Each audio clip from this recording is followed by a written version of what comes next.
a biblical story based on Psalm 91, verse 10. The house under God's protection.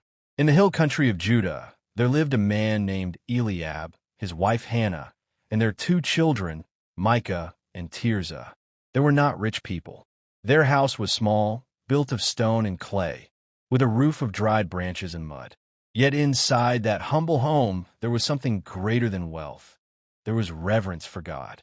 Every morning, before the sun rose over the hills, Eliab would gather his family together.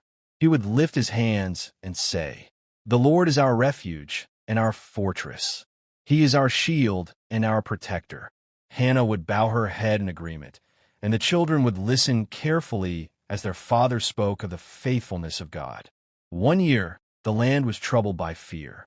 A terrible sickness began to spread from village to village. It started in the north, but soon stories reached every corner of the land. Families shut themselves inside their houses. The markets became quiet. Even the strongest men walked with worry on their faces. Everyday messengers came through the roads carrying bad news. In Hebron, many are sick. In Lachish, entire households are suffering. In the nearby village, several homes are mourning. Fear fell heavily upon the people. Some ran to idols. Others trusted in charms and traditions of men. But Eliab gathered his household and said, "We will trust in the living God. We will not bow to fear. We will place our dwelling in his hands." That evening, as the wind moved softly outside their house, Eliab lit a small oil lamp. Its flame flickered against the stone walls.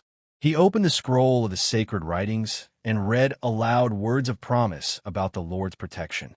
Then he spoke with faith, "There shall no evil befall thee, neither shall any plague come nigh thy dwelling." Hannah repeated the words quietly, as though hiding them in her heart. Micah and Tirzah also said them, though they were young. From that night onward, those words became the prayer of their house. Each morning they prayed them. Each evening they declared them. When fear came, they answered with faith. When rumors spread, they held tighter to God's promise.